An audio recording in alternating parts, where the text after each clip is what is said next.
শিক্ষার্থীদের শোরগোল আরেকটু বেড়ে যায়। সকলেই রুহিকে নানা রকমের প্রশ্ন করে যাচ্ছে। আব্রাহাম চটে যায় উচ্চস্বরে। সে চট করে চেয়ার ছেড়ে উঠে দাঁড়ায়। পিস্তলটা সকলের দিকে তাক করে বাজখাই গলায় বলে ওঠে, যার মুখ দিয়ে একটা শব্দ বের হবে তাকে গুলি করে চিরতরে তার মুখ বন্ধ করে দেব। মুহূর্তেই সবগুলো গলার স্বর হাওয়ায় মিলিয়ে যায়। গান পয়েন্টের সকলে ভীত হয়ে পড়ে। আব্রাহাম তীক্ষ্ণ দৃষ্টি মেলে সকলকে দেখে নিয়ে অডিটোরিয়াম হতে বেরিয়ে যায়। পেছনে রয়ে যায় এক ঝাঁক প্রাণ হারানোর ভয়ে উৎকণ্ঠিত মানুষ। নাস্তা সেরে প্রেসক্রিপশন অনুযায়ী ওষুধ খেয়ে বসে আছে বাণী। এক ঘরটা এ পর্যন্ত বেশ কয়েকবার ঘুরে দেখেছে সে।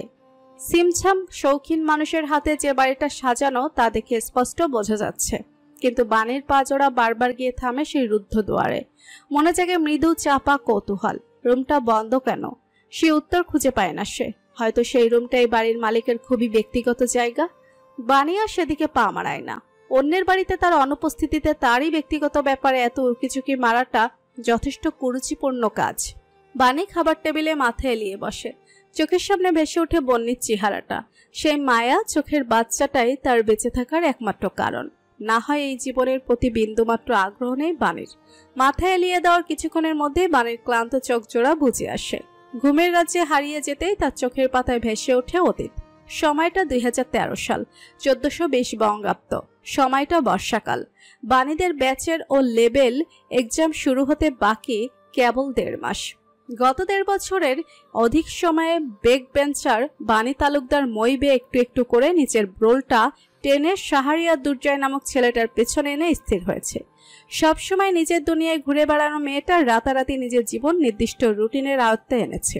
সন্ধ্যা 6টা হলে রাত 9টা পর্যন্ত সময়টা ফিজিক্স, ম্যাথ, কেমিস্ট্রি, বায়োলজি বিষয়ক টিউটরদের পেছনে ব্যয় করেছে। 10টার পর থেকে রাত 1টা পর্যন্ত সময়টা পার করেছে নিজের মতো করে পড়ে। কোনো দিক দিয়ে কোনো খামতি রাখেনি সে।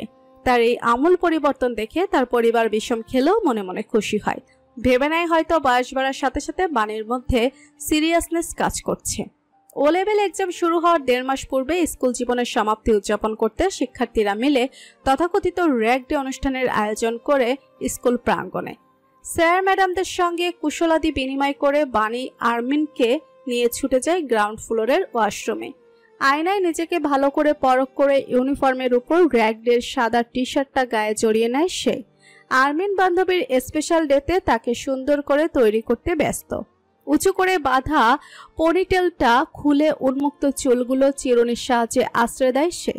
নিজের ব্যাগ হতে লিপ টিন্ট বের করে বাণীর ঠোঁটে তা মেখে দিতে দিতে বিজ্ঞান ন্যায় প্রশ্ন করে, আমি তোকে যে সিনেমার লিস্টগুলো দিয়েছিলাম সেগুলো দেখেছিস? ভালো করে প্র্যাকটিস করেছিস তো? বাণী মুখ লটকে জবাব দেয়, ঘন্টা শিখেছি।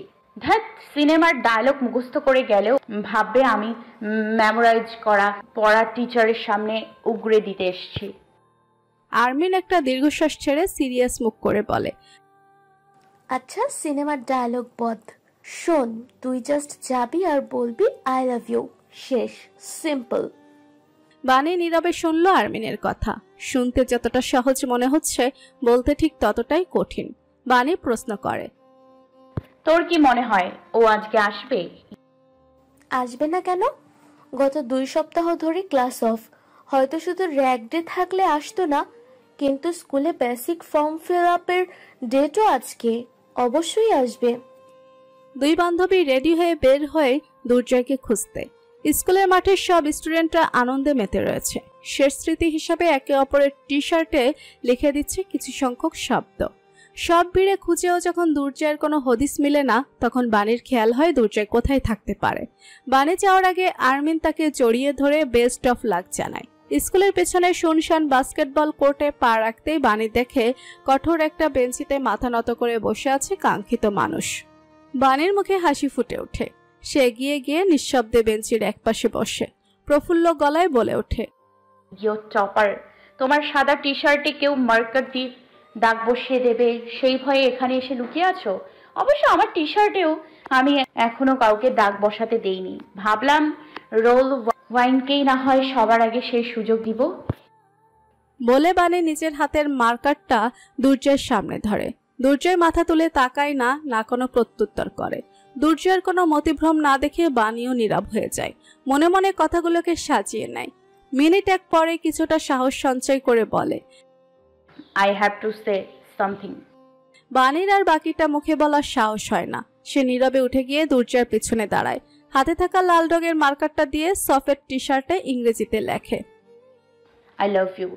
বাণী যতটা না জলদি লেখাটা লিখে দুর্জয় তার চেয়েও দ্রুত মাথা সোজা করে বাণীর দিকে ফিরে দাঁড়ায়। বিস্ফোরিত চোখে এক পলক বাণীকে দেখে নিয়ে নিজের শার্টের উপর পরিহিত টি শার্টটা খুলে হাতে নিয়ে তাতে লেখা 3টি শব্দ পড়ে। অতঃপর রক্তিম দৃষ্টি মেলে বাণীর দিকে তাকিয়ে চেঁচিয়ে ওঠে, এই বেশরম মেয়ে, ন্যূনতম লজ্জা নেই তোমার মাঝে? বহুদিন ধরে তোমার এই নাটক সহ্য করছি আমি।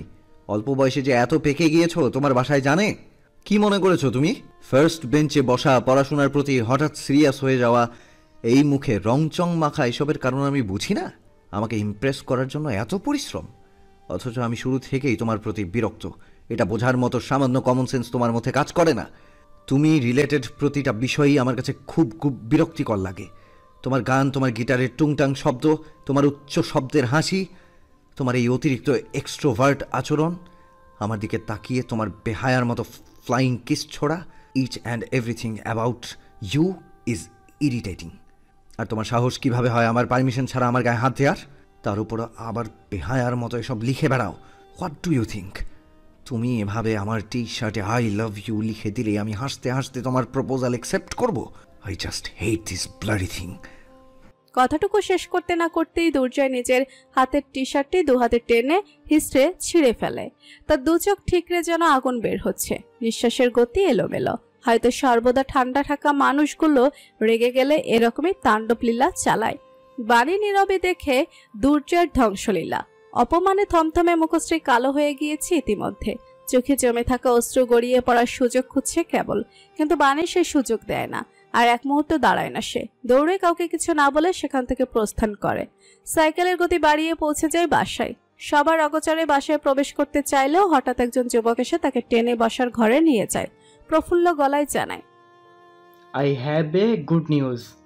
বাণীকে নিরুত্তর তাকিয়ে থাকতে দেখে যুবক হেসে জানায়, আমি কানাডায় যে ইউনিভার্সিটির জন্য অ্যাপ্লাই করেছিলাম সেখান থেকে মেল এসেছে। I am going to Canada now. যুবকের কথা যেন বাণীর বুকের দাউ দাউ করে আগুনে কিছুটা ঘি ঢালে। তার কাছে অসহ্যকর ঠেকে সবকিছু। দুর্জয় নামক সেই ছেলে, সায়ানা নামক নিজের এই বড় ভাই, সবার কথাগুলো যেন কেবল তাকে কষ্ট দেওয়ার উদ্দেশ্যে। বাণী মা বাবা ভাইয়ের আনন্দের মজলিস ছেড়ে নিজের রুমে এসে দরজা লাগিয়ে দেয়। বিছানার দিকে এগোতে নিলেই তার চোখে পড়ে বিছানার এক কোণে রাখা তার কালো রঙা গিটারটা। সাথে সাথেই তার মনে পড়ে যায় দুর্জয়ের বলা সেই কথাটা, তোমার গিটারের টুংটাং শব্দ, তোমার গান, everything about you is irritating. বাড়ির দুঃখগুলো ক্রোধের রূপ নেয়। রাখবে না সেই গিটার, ছুঁড়ে ফেলে দেবে। গাইবে না আর কোনো গান, ছেড়ে দিবে চিরজীবনের জন্য। আজকের এই দিনটা সে নিজের জীবনের স্মৃতিপাতা হতে ছিঁড়ে ফেলে দেবে। আচমকা কলিং বেলের শব্দে বাণীর তন্দ্রা কেটে যায়। বেরিয়ে আসে অতীতের পাতা থেকে।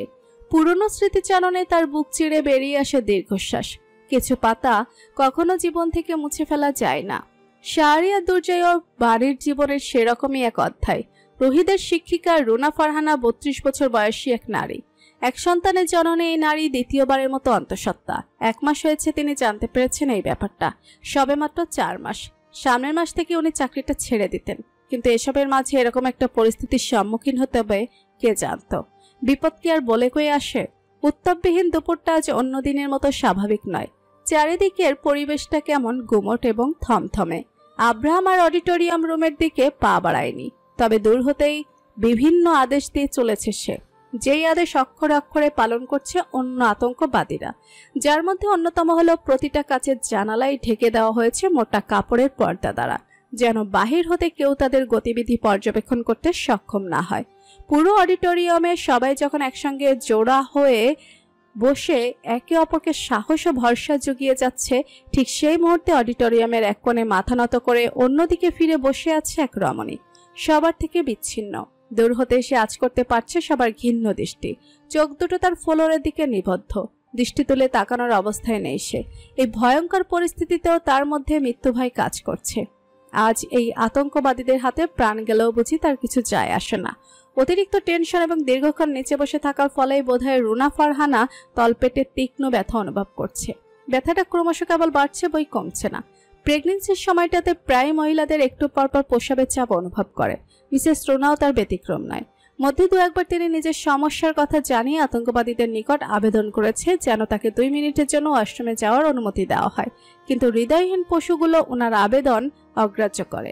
রুনা ফারহানারও আর পিস্তলের বিরুদ্ধে গলা উঁচু করে কিছু বলার আর সাহস হয় না, কিন্তু এই পর্যায়ে তলপেটের ব্যথাটা অসহনীয় ঠেকছে তার কাছে। সইতে না পারে আচমকা তিনি পেট চেপে ধরে তীব্র স্বরে আর্তনাদ করে ওঠে। অডিটোরিয়ামে উপস্থিত সকলের দৃষ্টি নিবদ্ধ হয় তার দিকে। একজন আতঙ্কবাদী এগিয়ে এসে প্রশ্ন করে, চিল্লাস কেন? একেবারে পেট বরাবর গুলি কইরা 20 ব্যথা ফুটাইমু। মিসেস রোনা কোনো প্রত্যুত্তর করতে পারে না, বরং চিৎকার করতে করতে একপাশে হেলে পড়লে একজন শিক্ষার্থী নিজের কোলে ওনার মাথাকে আশ্রয় দিয়ে ব্যাকুল স্বরে বলে ওঠে,